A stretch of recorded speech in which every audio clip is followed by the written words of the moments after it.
moments like that, does it make the decision to go to combat sports all worth it? Oh, I made the transition for that because I love that feeling. I love chasing that feeling, and I love knocking people out. So, of course. I know you'd waited to be here a year to get this done. Of course, the win is great. How satisfied are you with your own personal performance? Still a bit blurry at the moment. Oh, sorry, but I come with that intention, and I always do every fight. So I was either going to come in the first few seconds, or it was going to come when it come, but it was going to come. Were there nerves? Nah. Once my music come on and I heard my people's, I was at home, and once I'm in the cage, throwing punches, I'm all good. Tell us about the finish to the fight. I saw his head and I was like, oh, I'm just going to try it. I saw his head and I was like, oh, fuck, I'm going to give this a go. And I did it, and then he went back. I was like, oh, shit, it worked. So I was like, shay. So, and I took it. Were you surprised you were able to take him off his feet with that kick initially? I don't even... What happened? You hit him with a leg kick and it basically swept him right off his feet. Bro, that's these big legs, bro. Nah, it was just... I just heard my corner go for the kick, and I went for the kick. And I think there was one point I tried to take him down. I don't know what I was doing, but... yeah. The flying knee, is that something that you normally do in training, something that you drill, or something you just improvise for this fight? I drill my knees. I favour my knees. I like my knees, but I don't think it was a flying. I don't even think I got off the ground that much, but but it was there. What about the Raw finish there, Ty? That was pretty special.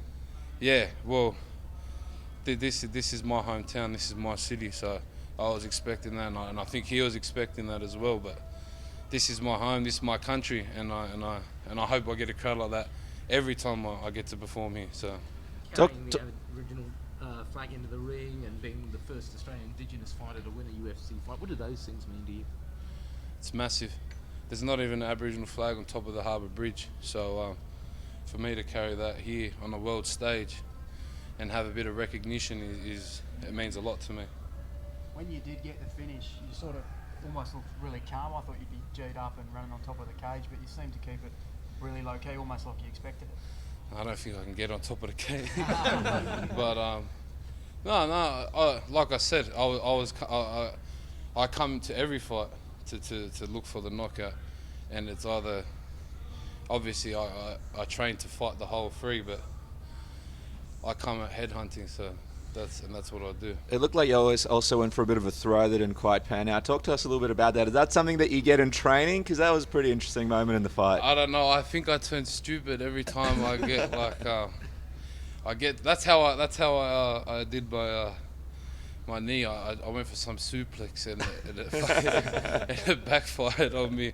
I don't know. I get in there and I go a bit all just silent. And I try to do mad shit, and then doesn't work out. I end up looking like a dickhead. So you came out here pretty quickly, but have you had any messages of support from Mark Hunt? We know he's a mentor to you. He would have been watching this fight.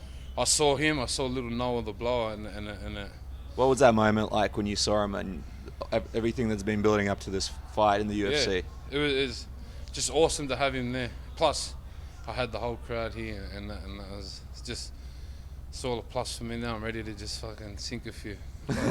Yeah, the heavyweight division is one that you can move up pretty quickly, and if you pick up a couple wins, I mean, are you thinking about challenging that upper echelon right now, or do you feel like it's still too early in your career? But I'm here to fight. If I get caught, I'm coming to swing, and that's what we do. That's why I'm in this sport. If people aren't, if you're not here to become the best, well then you're wasting your time. The next goal would be the Perth card, I suppose. Tyson Pedro's on that card. Is that the next big goal for you, to get on that card and fight alongside with him? Like I said, this is my hometown, this is my country. Any show in Australia, I want to be on. Derek Lewis recently tweeted out that he's basically recovered and ready to fight, and he wants potentially the winner of this fight. Obviously, you're the winner. Is Derek Lewis a guy that sort of piques your interest? Derek Lewis said that? Isn't he fighting like number 3 or number 2, and he wants to fight? But I said I come to fight anyone, and that's. So you'd be open to that fight? Of course. He's a banger. I'm a banger. Let's bang. You tried rugby league. You tried pro boxing. Do you feel you found your sporting home now? Yeah, I love a good blue. So for sure. That's for sure. Yeah. We know you like a good party. What's planned after this? Have you guys got something in place already, or is it anything goes after? Club things in the cross, bro. I got my after party.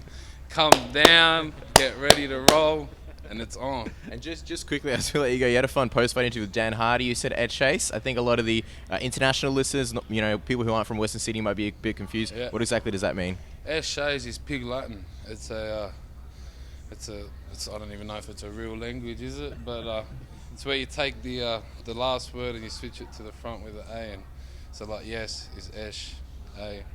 Please is ease play. You get what I mean? So that's just something we've been saying, and I say it after all my fights. So Esh, A, FTA. Can't change up now. But the 50K is coming my way. Esh, A. Congratulations, Ty. Cheers, boys. Well Thank done, you, mate. bro. Congrats.